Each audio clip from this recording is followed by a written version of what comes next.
So as of just 3 days ago, we hit our all-time net revenue of 7 figures in digital course sales just 3 days ago, which is massive. We've been in business for less than 2 years, started a little less than 2 years ago. So it's hard to believe that a little girl from Haiti, immigrant, was able to take this digital course, marketing strategy, and just, really leverage it and make it into a full blown business. And so I think if I can do it, anyone can do it. Regular people are taking their knowledge and content, packaging it up in an online course, and they're making a living doing it. But not everyone is successful with online courses. There's a right way and there's a wrong way, and I'm here to help course creators actually succeed with online courses. Hi, I'm Jacques Hopkins, and this is the Online Course Show.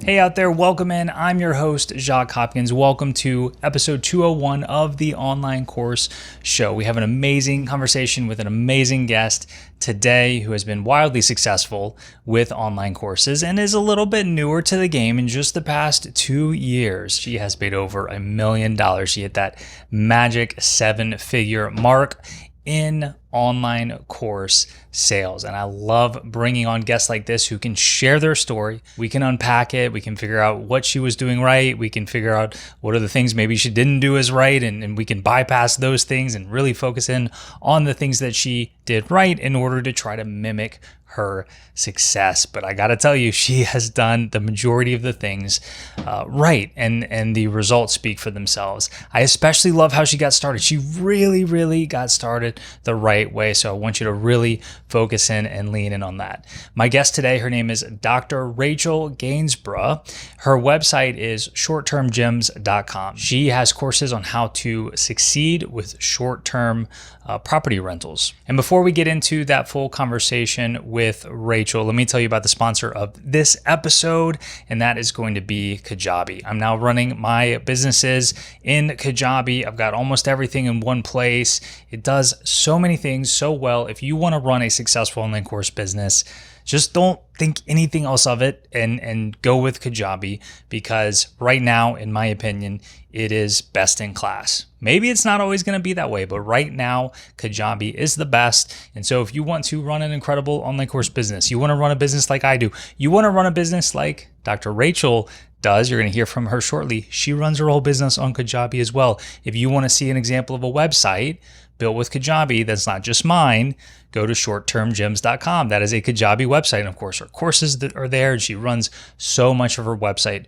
through Kajabi. And it's because Kajabi is incredible for running a successful online course business. And when you use the link that I'm going to give you, you're going to get a full month free trial of Kajabi, and you're going to get my free course on how to set up Kajabi all the way from the beginning. You're going to see every single keystroke and mouse click that I made when I built my online course business from the ground up using Kajabi. So if you want to take advantage of this offer, head to everyclickkajabi.com. Once again, there you sign up, you get a full month free of Kajabi, free trial, and you will get my free course on how to actually use it and use it well and build an entire online course business using Kajabi. Once again, we're talking to Dr. Rachel Gainesbrough today from shorttermgyms.com. So many gems that we can take away from this conversation. So without further ado, here is that full conversation between myself and Rachel.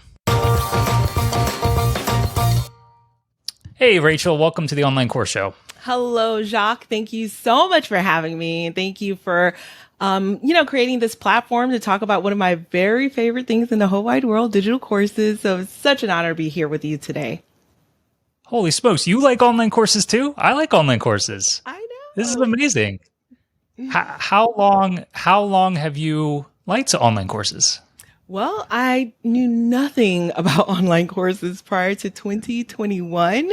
As a matter of fact, when I heard someone speaking about it as digital products online, selling digital products, I was wondering, what do you sell online? What, lotions? And they were talking about PDFs and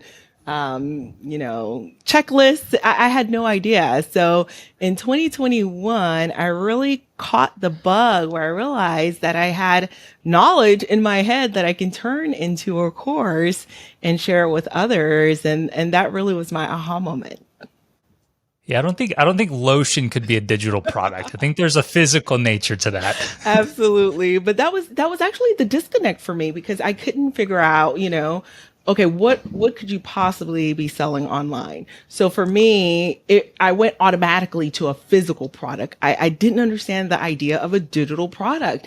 And then so with my self-limiting beliefs, like, well, how many lotions would I have to sell? And that didn't make sense because, at the time I was working as a medical professional, a pharmacist, making pretty good money. And so, oh my goodness, thousands of lotions. I mean, it just didn't make sense or compute for me that I would have to sell so many of these physical products to get there. And when they said digital products, and I really went into it, I'm like, oh my goodness, these $1 or $2 PDFs, that was even less appealing. And, just really delving into it, you realize that if you can take someone from point A to point B and compress that learning curve in a short period of time, there's value there. And that's why I'm grateful for you, Jacques, because the trajectory of our growth, had it not been for, experts like you who've gone through the trenches and you're coming back, you brought the elevator down and you said, okay, don't do this instead. And so now we don't have to go through decades of the pain and suffering, and we get from point A to point B in a compressed amount of time. There's definitely value to that. So I'm so grateful for this digital marketing world for sure.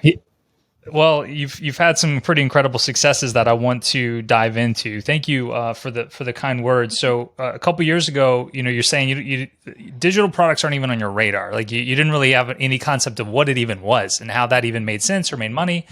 And so were you in some way, shape, or form seeking out that information, or was it kind of serendipitous and just kind of happened? Meaning you mentioned you're in a well-paid job. I don't know how much you liked it or disliked it. How did you discover this? So, I was encountering a time also where the burnout in healthcare was really taking the full on gamut. And I had joined a few masterminds as well with women who were doing great things, executive women who had found a way to strike kind of a balance between work, life, and I wanted more of that. And so one of the key metrics that we would look at every month and every quarter is something called our horizontal income. And so how much revenue can you generate without necessarily punching a clock? And I was like, what is this? Like, is this hocus pocus? What do you mean? You work and then you beg for overtime so that you can work more and make some more money. Isn't that how we make more money, is working overtime, and that was like the blessing, right?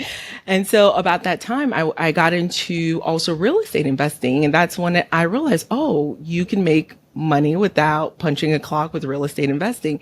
And that was really exciting to me. And we became a bit more financially more secure with that.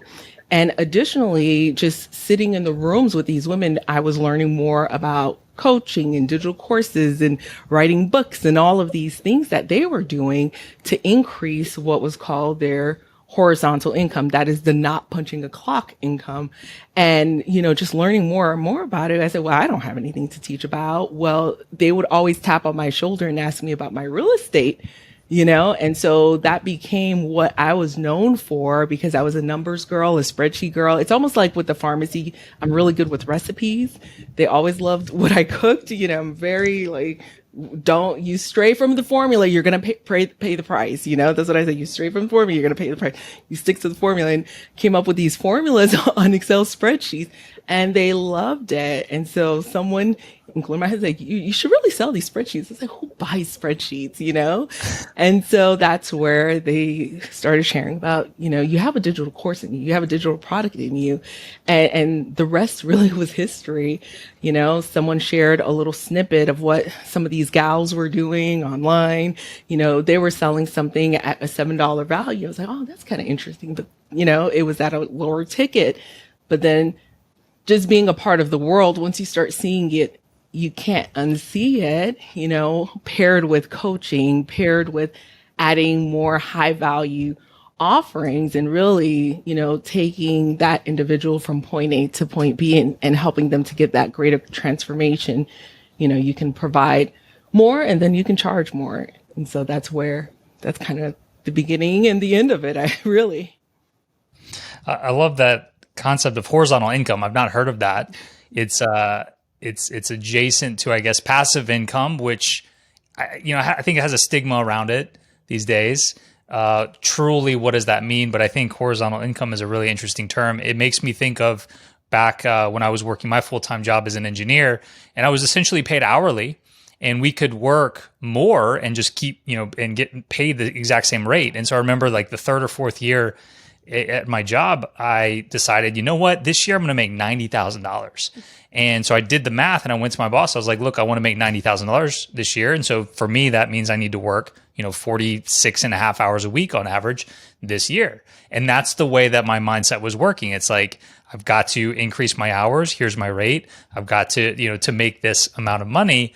But it's, literally trading exact dollars, time for money. And so I had zero horizontal income and I had zero prospects for horizontal income then. But now that I do, I like it a lot better. And it sounds like you do as well. Oh yeah, absolutely. A game changer for sure. So when you did discover truly what was possible with digital products, with online courses, how long between when you realized that it was a thing to when you got the exact idea for what you wanted to teach? Was it instant, or did you run through a few different ideas? Oh my goodness, that's a great question. The idea that I'm using now, it's the same idea that I used from the very beginning, and it's so ingrained, I feel like, in my DNA that I don't think of any other strategies at the moment. I think it was pretty much the one thing. There were other iterations of it, of course, but yeah, it pretty much was my one thing. And I have ideas on a daily basis. My team, they get scared whenever I send them the eyeball emojis. They know that means Rachel has an idea, and they say no, no more ideas. And so I have a notes called my brain flies. Like whenever I have an idea, I jot it down, I jot it down. So I probably have 2,000 courses inside of me in my heart. Wow. But I'm only going to beat one drum, and I think, my biggest, and that's the thing. I have a lot of ideas, but I see a lot of my colleagues and my friends and those who actually taught me the strategy, as in like, you should really do this. They either haven't started or they started and they jumped from idea to idea. And so when I locked in with one, with a program, and one thing that my coach said was repeat and refine, repeat and refine, repeat. Had she not ingrained that in me, Jacques, I would have been on my 7th course making mediocre, if any, revenue, because I would have jumped from idea to idea to idea. So I I beat the same drum. I literally had a launch this past weekend and I spent all morning refining. It's like, oh yeah. So these were some of the objections that I heard. So I tweaked my slides this morning. I'm supposed to be working on something else, but I am all in because I want to make sure that I'm delivering it at the utmost. And how many of my competitors do you think are probably doing the same thing? I don't know that they are. Hopefully not many. And so I'm all in on this because it works. And I want to be the best in class. I want to be the absolute best. And so, yeah, I locked in with this one particular idea with real estate investing, short-term, mid-term rental. It's seen different iterations, but it's the same idea: real estate investing, short-term, mid-term rental investing, and that's it. Okay. So tell me more about this drum you're currently beating. Who is it specifically that is in your target audience, and what is the outcome that you're offering to them? Sure. My target audience is burnt out medical professionals who are looking to leverage real estate, but not just any real estate investment, but particularly luxury short term rentals to buy back their time freedom and also have an asset that they get to enjoy. And this is where I find them, I help them to find, fund, list, design, market a real estate investment that is within their budget and without breaking the bank. What made you qualified to teach that? I did it for myself a few times, as well as for friends and family and other pharmacists that were, at the workplace who were asking me, how are you doing this? So as soon as I saw massive success for them, and others were saying, hey, Rachel, you should really teach this. I launched kind of a pre-marketing strategy. I said, okay, guys, y'all keep saying I should do this, but I have a 9 to 5, a whole husband, 2 kids, and 3 dogs. If you really want it, put your money where your mouth is. $800 Friday. I'm going to teach it everything I know. I'm just looking for 5 people to pay $800.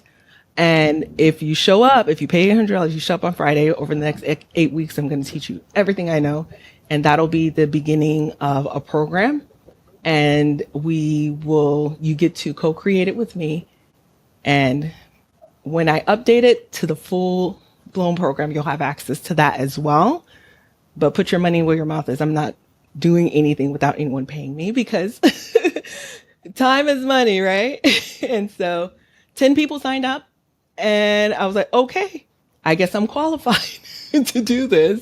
And I guess the message landed, and so 10 people signed up and yeah, we went in and I made sure I said, look, Jacques, this is not clickbait or, I didn't swap it on them. I made sure I told them, listen, once you pay me $800, you're not going to get anything. There's no course. Make sure you understand there is no course. There's nothing. We'll show up on Friday and we'll just talk it out. I'll just start showing you. It's like Q&A. I'll have kind of an agenda. It's Q&A. and that's where we started, really. And it was amazing.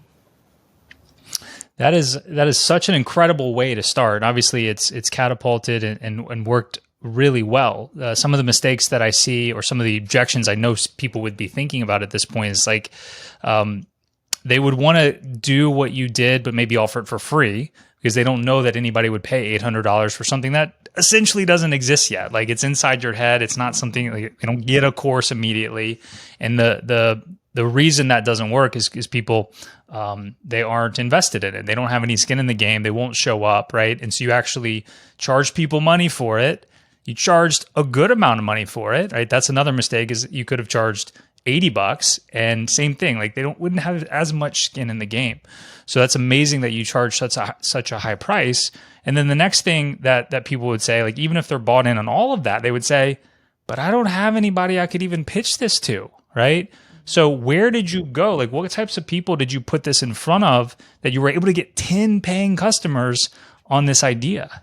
Yeah, that's a great question. And let me add one more thing that I just saw on a Facebook post. So there's someone posted, okay, they have an ingenious idea for a course, but they need a website designer, a videographer. They're looking for a website designer, videographer, all these things, to launch it. I'm like, no, you don't. You don't need any of those things, right? Please don't. And a logo designer is like, don't. No, and I don't want people to get locked in. I need a logo. I didn't have a logo. Right? I had nothing. So that's where I see people. What did you have? You had a Zoom account? Is that pretty much what you had? I had a Zoom account and a PayPal, which I don't really recommend, but when I say it was janky, it was janky. Yeah. A Zoom and a PayPal. Yeah. Okay. And so where did you get these people? Yeah. And just some relationships. And here's how I had fostered goodwill. I was a part of Facebook groups where I had permission and I was offering value to parallel Facebook groups. So for example, there's a strategy called Burr investing, which is a big community of people who buy rehab, rent, refinance, repeat. That's BRRRR. It was, one of the Facebook groups that I was a part of. There were a few others, Bigger Pockets. So these were communities with, hundreds of thousands of people, thousands of people. I was a part of pharmacists, real estate investor groups. So I offered value in those groups week after week, free value. If they asked me to, hold down the fort and speak about something, to offer a little bit of content, I would hold down the fort and speak. So when it was my time, I say, hey, do you mind if I share about, this thing? And if people want to learn about luxury, medical professionals, if they want to learn about luxury, and I had a couple luxury, medical group, Facebook groups I was a part of. They say, yeah, sure, and they know I didn't just pop in and I'm going to spam and steal all your people. 10 out of a couple 100,000. I mean, it was no skin off of their nose, but relationships, right? Just building a relationship within parallel group where I wasn't competing with them. So I didn't go into any luxury Airbnb types of groups and ask if I could go in and steal your people. But these were other medical groups or other type of real estate strategy groups that might, have a few of my target audience. That's where I started. LinkedIn may have a few, people. I don't know. But yeah, that's where I started really. And of course, in my workplace as well, people who kept saying, hey, when can you teach this? I shared it with them as well. And I got a couple that way too. What happened next? How did that process go with teaching these 10 people? Raving fans. Raving fans to this day, if in my signature course, I need someone to provide a referral for me, some of them are still my go-to. Like I have a closer on my team now. Hey, send them to Carolyn, send them to Tim, send them to Karima. We've got their number on speed dial. On a random day, I'll see a testimonial from them out of nowhere. It's been over a year. Hey, today marks the year where I first started, a year and a half where I first started. And this is my, third year as super host, or this is what my family's up to now. And I can't believe this has happened for us. Although we focused on medical professionals, we allowed others who wanted to engage to come in. We have teachers and engineers and to hear someone say, I made my annual salary in 2 months because of this program and understanding the strategy, it's just heartwarming. And so just seeing the successes, if you can provide someone success and if you can position your course in a way that you have massive success, I think it's amazing. But you have to troubleshoot too. Like along the way, some of the structure had to change, because if I saw that when I wasn't offering the group coaching and it was just kind of a shorter amount of time and it's DIY, I wasn't seeing as much success as I wanted, then I expanded it. And then I added the group coaching, but it comes with a higher price. I saw more success. So just troubleshooting it, because I gauge, the success of the program by the amount of success I'm seeing that the students are getting as well. So I'm fascinated by the way you started out. A lot of people, when they realize that digital products is more than just lotion, they might start making the course, right? They might just make the course and then put that offer out in front of some people. How much of your success do you attribute to the way you started it out and just getting these 10 people and doing it live, not really having a totally set curriculum, obviously not having a course, going the route you went versus once you get the idea, you just make the course and then you try to sell that? I meet with a lot of people in my industry who have a course, and they come to me because they know I have a course, and they see, they say, we see you everywhere in your branding. Well, because of the revenue we generate from the course, we can brand and but their course is just sitting on a shelf, not doing anything. And so they come to me and they're asking, well, how are you, able to expand your reach. And so when I ask what they've done exactly that, Jacques. They've created a course that no one asked for, right? And so it's beautiful. It's just kind of well put together. It's gorgeous. It's got all the things and no one asked for it, right? And so there was no pre-sale strategy. There was no, hey, I'm making this thing. I'm looking for a few people who are interested in it. When I asked them, like, when you went out to speak with your ideal avatar, what did they tell you they wanted? My who? Right? And so that was the problem, even with my lead magnet, Jacques. So I hit gold on my fourth lead magnet. My first 3 lead magnets, I spent all night on Canva. I had so much glitter on it. It was probably coming out the screen. I thought they were so beautiful. No one wanted it. No one asked for the top 5 mistakes that luxury rental investors are making. No one asked for that. No one asked for those lead magnets. The first 3, I got 0 emails because I wanted to create an email list. All the top marketers are saying you need to create an email list. So in order to create an email list, which is really important because your asset, is having personal access to your audience and not just having them out there on social media, right? So having an email list is an important asset to have. No one wanted it. I was not collecting emails. But I knew what they were asking for, Jacques, but it was hard. It was the number one thing that most investors just did not want to answer. I was just at a conference in San Diego and I'm probably roasting my colleagues. This question was asked on the stage and my colleague rolled their eyes. They're like, oh, our least favorite question. Our least favorite question. That's my lead magnet. Their least favorite question is my lead magnet. And so, when I got the feedback, the reason your lead magnet is not converting is because no one asked for it. No one asked for it. So what were they asking? Over and over again. And I was closing my ears. I didn't want to hear it because it's hard. What city should I invest in? What city should I invest in? I was like, that's so hard. Because the reason it's hard is it's multidimensional. It's multi-factors, right? I need to know about you. I need to know your budget. I need to know that it's just too much, right? It's too much. So I created a lead magnet that lists my top 75 US cities with the highest profitability for short-term rentals.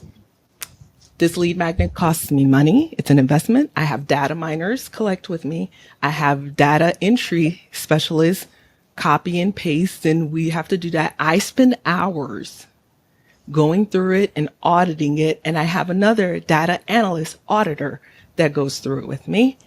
And I published it in 2021, 2022, 2023. Oh, 2022, I would say, okay, I want to create something fresh. My coach said, absolutely not. Absolutely not. I have 12,000 emails off of that lead magnet. Because it is so good that you would want to charge. So when you provide something for free that is so good that you feel like you should charge for it, that's when you know you're onto something. That lead magnet, I get 1,000 leads every month. I get about 1,000 leads off of that. Of course, you prune it down to those that are qualified. Yeah. And theoretically, somebody that's interested in downloading that is also a prime candidate for your courses. Yeah. So what is your market asking for that no one else is really willing to offer? And all of the other investors, it's so hard. Yeah. Got it. Well, you kept going back to the drawing board with this lead magnet, and I mean, I love that there's so many golden nuggets here.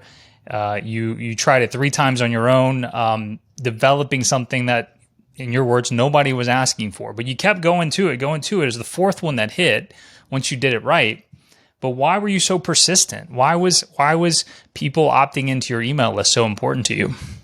I just didn't want to build my business on somebody else's platform, so to speak, because in the beginning, it's what I kept hearing, but I even encountered it during a launch, in the middle of a launch, I was going live on Facebook specifically, and it went down. And that launch mattered to me. It's how we were going to pay our team. It was supposed to be a highly lucrative launch.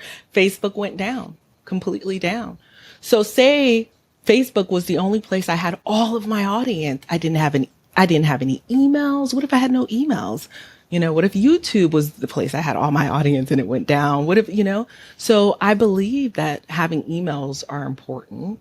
And so the best way for me to collect emails is having that lead magnet. So that's me, being able to close shop from one place and take my, my luggage and go and open up shop in another place.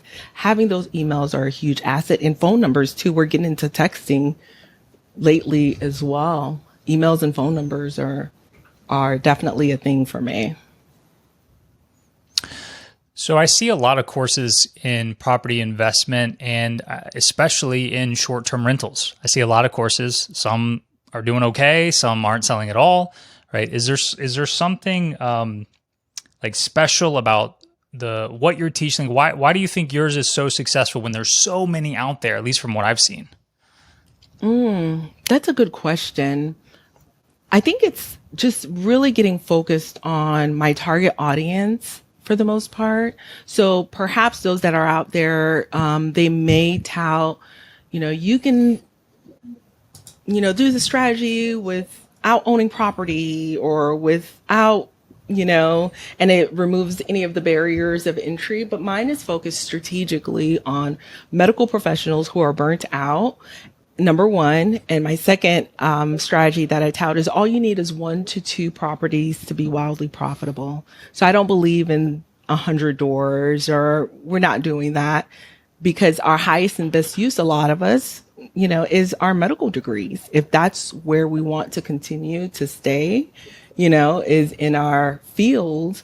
If we're going to juggle both things, all you need is 1 to 2, and that's going to be different than any of the other coaches. I haven't heard other coaches speak that way. And so that speaks volumes to my ideal target avatar. I think it's a lot of the successes I see are when you're dialed in on not just the outcome you're providing, but very specifically on who you're providing it for. And so many people want to just say, oh, this is for everybody, right? Everybody can benefit from this outcome. But when you're that broad, typically, you don't see the success that you found. I see you're shaking your head. I think you agree with what I'm saying. Yeah, absolutely. When you're marketing to everyone, you're marketing to no one, right? So let's fast forward more to today, and we're not fast forwarding very far because it hasn't been that long since you got started. But I know we were talking before we hit record, and you hit a big milestone here recently. Do you mind sharing that for the audience? Yeah. So as of just 3 days ago, we hit our all-time net revenue of 7 figures in digital course sales just 3 days ago, which is massive. We've been in business for less than 2 years, started a little less than 2 years ago. So it's hard to believe that a little girl from Haiti, immigrant, was able to take this digital course, marketing strategy, and just, really leverage it and make it into a full blown business. And so I think if I can do it, anyone can do it. And it's real. Talk about proof of concept. and I'm just over the moon about it. And I'm still, having all the feelings, and it's still kind of trying to sink in. So breaking news. This is monumental for me to be able to speak with you about it at a time like this. So thank you for having me. I feel like it's like serendipitous that we're talking about it at a time like this. I mean, congratulations. That's really, really incredible. You're just like glowing talking about it. So you can tell it's just a massive milestone. Did you do anything cool to celebrate? Yeah, I did. My husband actually, he had booked a massage for me. It was like a Mother's Day weekend celebration anyway, so it worked out. So while I was getting my massage, I was kind of enjoying that as well. Do you think that it will take another 2 years to reach 2 million? I don't, Jacques, and here's why.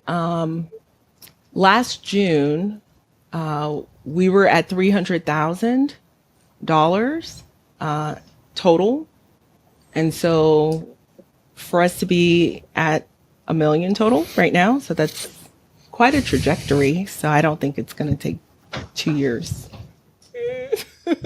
It doesn't sound like it. It doesn't sound like it. Yeah, it sounds like you've done so many steps in the process right. I mean, getting to where you're at, I mean, it took me significantly longer to reach numbers like that than it did for you. And that's just really, really incredible. So congratulations once again. Thank you. And I've done so many steps wrong too. I promise you. Oh, come on. Oh, come on. It sounds like you did it absolutely perfectly. If only you knew. Give me an example. What'd you do wrong? It was a hot mess. Just hired on, I kissed a lot of frogs, hired on some people who made promises, that were going to alleviate the pain of all the things that I was doing on my own and just take away, just take the wheel for me, and paid a hefty price. And just being all, what do you call it? Like all in one shop. And, you think you're going to trust them and you pay all this money and it didn't really happen. So that's, hiring could be a little dicey. I did that wrong. What else? Email campaign. When I first started, I sent out emails directly from my email inbox. I didn't know what a CRM was. Oh, wow. You're just like BCCing your whole email list? Yes. Okay. You're like red laughing at me. I did that. Yeah. And the next, well, I feel like I can do that knowing where you are now. Yeah. It's hilarious. I would get these emails from Google, suspicious activity. I was like, what's wrong with Google, Gmail? Why are they saying suspicious activity? Yeah, you're not supposed to BCC your whole email list, by the way. I did that. What else? I think for me, scaling team has been the struggle, just the wrong hires, not asking the right questions. And then maybe some of them were the right hires, but I was the wrong boss, Jacques, like having loose, weird expectations in my head, what I wanted, but why aren't they reading what's in my head? That's a Rachel problem, right? And so learning how to be a better leader, so it's a work in progress, but I'm realizing, it's a me thing too. Learning about having better SOPs, tightening up processes. So yeah, I did a lot wrong. I did a lot wrong. The back end to this puppy it's a little dicey. It's a little dicey for sure. It sounds like you did more right than wrong, but we'll go with it. So at this point, like you just reached this massive milestone. Like, is that all from one course, or do you have multiple offers going out there? Yeah, so that's a great question. So it's multiple offers, and so let me see if I can break it down for you. So my main offer, the one that I teach, a luxury short-term rental academy. It started off as a self-paced course. I added on a coaching component to it. So there's a group coaching component. There's a little bit of a one-on-one to it as well. And there's also a spotlight workshop associated with it. And the spotlight workshop is still short-term rentals, but with a mid-term rental twist, because we were encountering some members who were in markets where they could only do a 30-day stay and nothing less than a 30-day stay. So since I'm very familiar with that, I started teaching that, and that got a lot of buzz. And so I did a spin-off, like a 2-day workshop of a 30-day stay. And so that gained a ton of traction as well. And it's at a lower price point than the coaching and the one-on-one coaching. And other than that, I do have a few low ticket offers that they're all part of the funnel to get them into the luxury or the midterm So like a $47 to get into to join us for a summit where we go over the different strategies, and we have extra special guests where we JV, it's a list builder awareness. I had something called the midterm rental versus short-term rental smackdown, and we all had like different bodies, and we were like, and it was like the top industry experts, and it was really, really cool, but it was all lead gen that led into like a forever long funnel into those programs. So everything leads to those programs. So again, everything leads to this one and a spin-off program. That's all I do. That's it. But I have a lot of other ideas. Yeah, you mentioned the 200 to 2,000 courses ideas you have. So Luxury Short-Term Academy is your main program that you offer, and it's got like the more do-it-yourself path, and then there's another offer where it's that plus some coaching with it. Yeah. Mm-hmm. Yep. Okay, and you use the word funnel. So tell me more about the funnel. Obviously, the lower ticket items, your goal is to have that be a part of the funnel to get them into the higher ticket stuff. Yeah. Do you have any sort of cool evergreen funnels happening with evergreen urgency built in or anything like that? No, not yet. That is the goal, to have that built in, and we're refining our midterm rental right now to turn that into an evergreen to add urgency to it. But right now we don't have anything that's live. So are you primarily relying on individual launches then? That's a good question. So since the luxury short-term rental is a higher ticket, I guess it is evergreen because you can enroll anytime, but you do need to speak with my closer. And so she closes, every couple of months, and we do rely on launches. So we do quarterly launches for those. So tell me about the quarterly launches versus, like, right now I see it on your website, the Luxury Short-Term Academy, and I can click the button that says submit my application. Mm-hmm. How is that different than these quarterly launches? So once you submit your application, you speak with Carol, my closer. Shout out to Carol. And if all is well, you're ready to get started, you sign up, and that's a high ticket, and what do you call it? Like, you can enroll anytime. And so you're into the higher ticket, enroll anytime. With coaching component. It's 6 months. Yeah. Okay. So the launches, the launches are more for the program without the coaching component? Correct. Mm-hmm. Yes. Got it. Okay. Yeah. Nailed that. Yeah, you got it. Thank you for explaining that. No worries. So if I want to enroll in the program that doesn't have a coaching component, then I've got to wait for one of these quarterly launches. Yes, you do. Okay. Let's next talk a little bit about software. Just from your website, it looks like you're maybe using Kajabi. Is that fair? Yes. 1,000%. Yes. How much of what Kajabi has to offer are you using? Obviously the website, I assume your courses are there. Mm-hmm. Is your email list there? Yes. Email list is there. We launched a Kajabi community not too long ago, so we're using the community now as well for the non-coaching program, just so that people could have a place to ask questions and kind of answer each other's questions without going into the free Facebook group and putting my content out there for free. We use everything. Our opt-ins are there. If you go to 75gyms.com, that's like my free lead magnet. It's there. I think I use everything Kajabi. As a matter of fact, my checkout pages are there, but I will tell you, our checkout conversions aren't the greatest.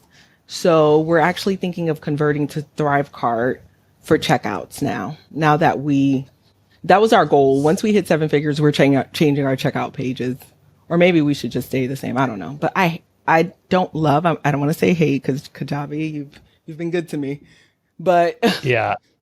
What do you look? think? I'm a recent Kajabi convert. Okay, I've been in the space for over 10 years. So I've used lots of different things. And what I love about Kajabi, I've been a fan for maybe a year and a half, and just because it can do so many things well, inside one place. And I think that if you instead chose teachable for your course, and something else for your email list, and something else for your landing pages. And you have all these different pieces of software doing different things. There are advantages of that, because typically when you do one thing, you do it, you can do it really well compared to somebody trying to do everything.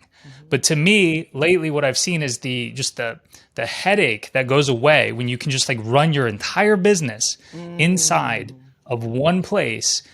For the majority of people, outweighs the benefits of having all these different pieces of software.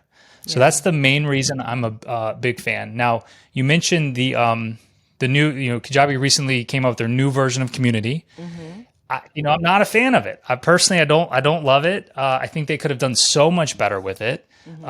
You're using the new version of Community, and it sounds like it's going well for you and your people so far. Yeah, I like it. They actually acquired it from another company, Vibely. Yeah, Vibely. Yeah, I like it. I mean, I don't have a ton of experience with communities. So if you're coming from like, the others are Circle or School, you may have experience and expectations. Here's my expectation. I'm coming from Slack. Okay. So I'm fighting for my life with Slack. So for me, this is an upgrade in Community. So if you're coming from one of the others that may have a better, UI, user interface, like experience, a better experience, then you may not love it. And then I agree with you about the checkout pages. Like, there's something to be desired there. It's like you pretty much just have this one template you can use, and it's clearly, Kajabi's go-to checkout template. And I had a student of mine reach out to me who is about to hit that 7-figure mark, very, very close. Yeah. And he's all on Kajabi. And he was like, Jacques, I'm thinking about going to ThriveCart for my checkout pages. He's like, do you think that's a good idea? And, I gave him my spiel about, ThriveCart's going to give you a lot more options. It might convert a little bit higher, but, you've got to weigh whether it's important to you enough to have, a new piece of software, and that's out now living outside of Kajabi. There's definite pros and cons in switching. And so I'd love your thoughts on, why you're thinking about switching. You specifically mentioned conversion rates on your current order forms. How do you know the rate you have is not optimum? Yeah, so I don't remember the number today off the top of my head, but we did you know what? I forgot to mention, we do have one more product, Jacques. We have the one, what all we spoke about, and we do have a major affiliate product, which is a data software company that we're working with. And so that software comes with like a membership, and that's a monthly coaching that we partner with that software to give insights on different markets. We're into data, we invest with data, with information. And so, holy smokes, the conversion rate on the site, there was so much bounce, the bounce rate on that was really, really, it was much to be desired. I remember when we were looking, and the way that it was broken down, you can either do a monthly versus a quarterly versus an annual. You had 3 options, and it was hard to spell it out on the Kajabi checkout page. It was quite a challenge. And so just looking at all ThriveCart had to offer, it had so many bells, so many whistles, and it was so pretty. And maybe I'm just getting that sizzle, like squirrel, maybe I'm doing that thing where shiny object syndrome.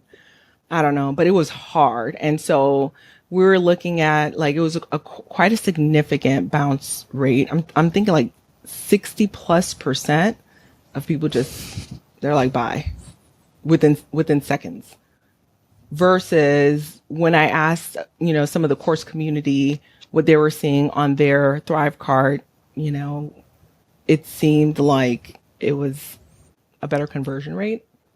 Mm-hmm.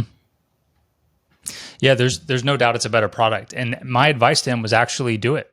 Was to use ThriveCart, because I know him really well, and I know his goals. Like he is like you, sounds like, going after world domination in his niche, right? He wants to be the biggest, baddest, best with what he's doing. And so it's very possible that ThriveCart will allow him to have higher conversion rates, maybe better, affiliate opportunities and so on.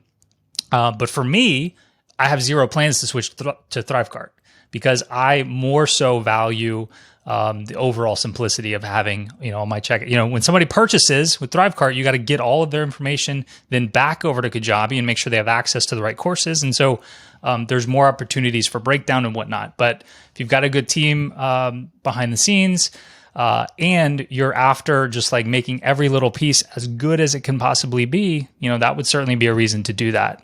Yeah. Yeah. And that was a learning curve for me because during that launch, I was like, okay, let's turn on ThriveCart. My team was like, oh no, honey, it doesn't work that way. And that's when I realized, oh, it's one of those things that you're right. The integrations have to be there. The assigning of I was like, oh, okay. So yeah, you're absolutely right. Yeah. But then on the other side, the other thing I told him was, you switch to ThriveCart, you spend all this time, effort, energy, switch to ThriveCart. Then very next day, what if Kajabi completely revamps their checkout stuff and it's better than ThriveCart? Yeah. Okay. That could happen too. So yesterday I saw something new with Kajabi. Kajabi payments. Yeah. Yeah. So they're working on their checkout stuff. They're going to be allowing you to accept Apple Pay and Afterpay and Android Pay and things like that. You're going to be able to dress up your checkout pages more, and you're not going to have to leave Kajabi to do anything money related. Everything's going to be there. You don't have to go to Stripe. You don't have to go to PayPal. Everything's going to be there in Kajabi. It looks very, very exciting. I haven't used it yet, but it should. I'm hoping it's in my account very, very soon. Yeah, I love that. So my team, they said they sign up for the beta. So you're absolutely right. You got to think about that too. So what if, because they are pretty much the innovators, I think, in the space, always trying to do the next greatest thing. Are you planning on attending the summit, the summit, whether it's virtual? I saw they have virtual tickets now or in person in Austin.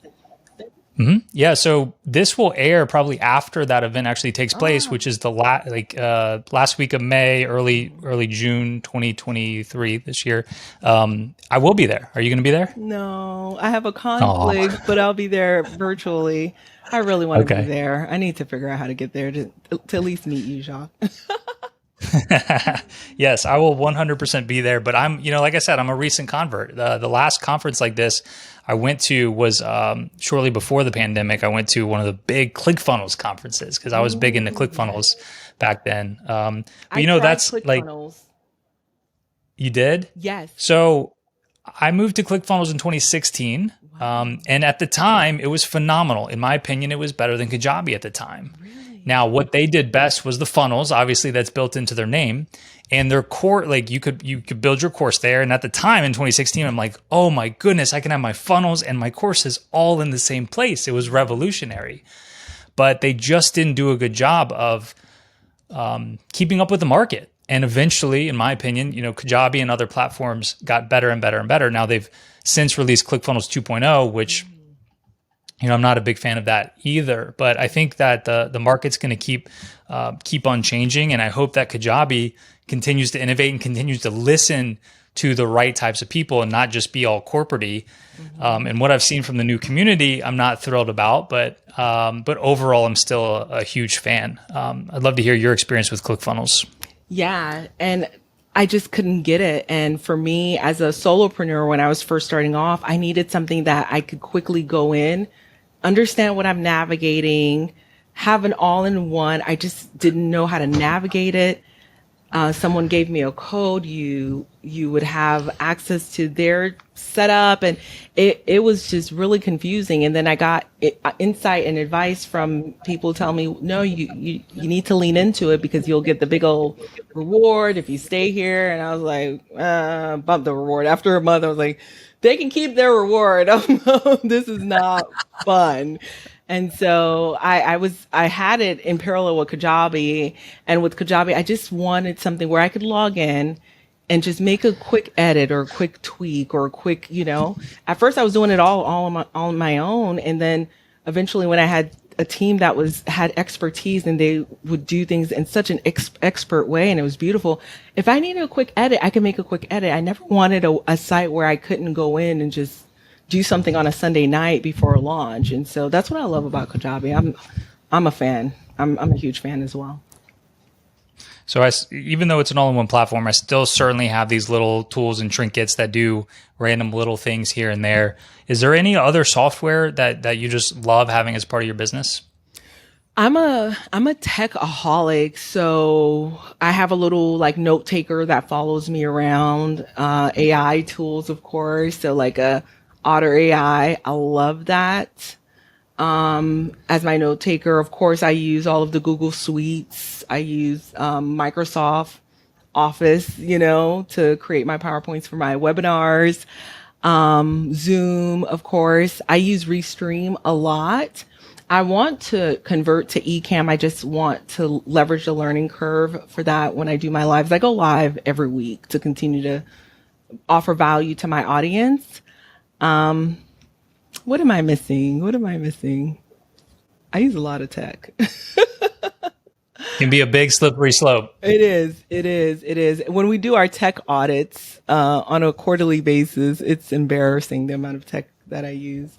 Scheduling, social media scheduling products like repurpose.io. We use that sometimes. We use Recurpost and something that starts with a V. I forget the name of it. Maybe an N. It's either an N or a V. All right, social media software that starts with a V or an N. I'm going to ask ChatGPT to tell me what that is. It's hilarious. I'm like, you're at the pharmacy. You say, I take the white pill. It's like, which medicine is it, Mrs. So-and-so? It's the white pill, the little white round ones. Yeah. All right, Rachel, just a couple more questions for you as we start to wrap up. The next one is going to be on a little bit deeper level than software, but just in general, like how is your life different now that you discover digital products versus where you would have been otherwise?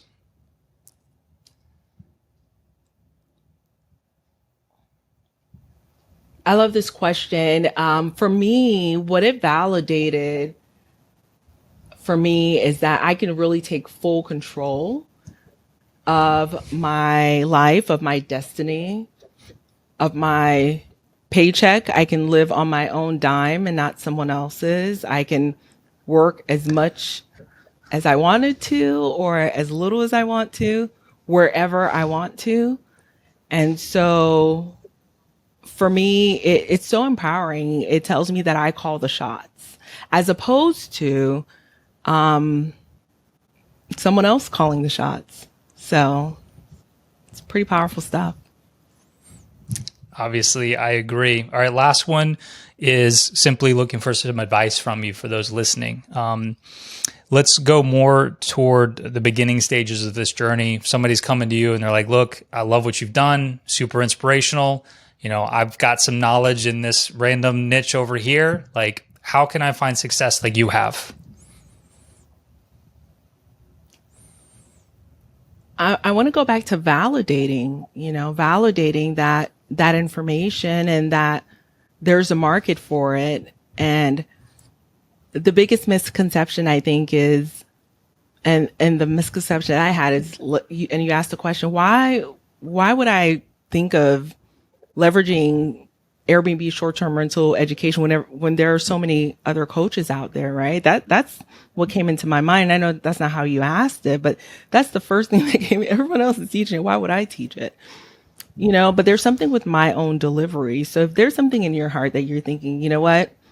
Someone else is already teaching this. Why would I teach it? First of all, the fact that someone else is teaching it is good news. It means there is a market for it. And it's just validating it. So if there's something that you have in your heart and others are telling you, hey, could you show me how to do this?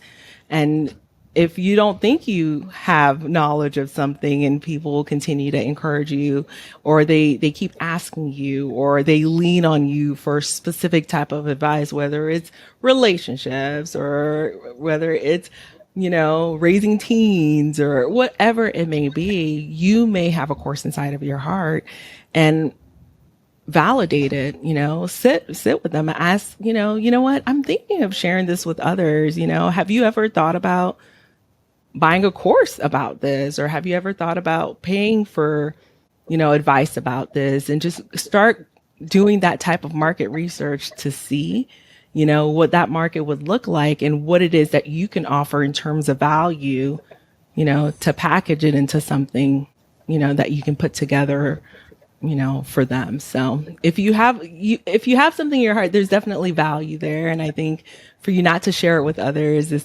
depriving them of your knowledge and depriving them of your genius and your gifts. So don't do it. Share. All right, Rachel, thanks for being so generous with your time and your wisdom here today. So many great insights and inspiration for the audience. Really appreciate you for being here. Give us a call to action or two here. Where do you want to direct people to be able to learn more from you? Yeah, grab my lead magnet. I think it'll be a great template or example. If you go to 75gems.com, that's 75gems.com, you'll get my list to know where I'm investing in next. Great. Thanks, Rachel. Thank you, Jacques. I appreciate you. All right, that is a wrap for all the links and show notes from today. You can go to oc.show/201. Remember, if you want to check out Kajabi, if you want to get that extended free trial and you want to get that whole entire course that I put together for you, head to everyclickkajabi.com. And look, I also want to tell you that today's guest, Dr. Rachel, wasn't she fantastic, by the way? That was such a fun conversation. I didn't know who she was until a few weeks ago, and she was recommended to me by one of you, by a podcast listener. And I always recommend that. You're the one out there listening, so you know what you like to hear. And I was so happy to get that introduction from a podcast listener. So once again, I always welcome that. So if you have anybody you'd love to hear on the online course show, feel free to reach out and let me know, and we'll see what we can do about that. Thank you for being here as always, and we'll catch you in the next one.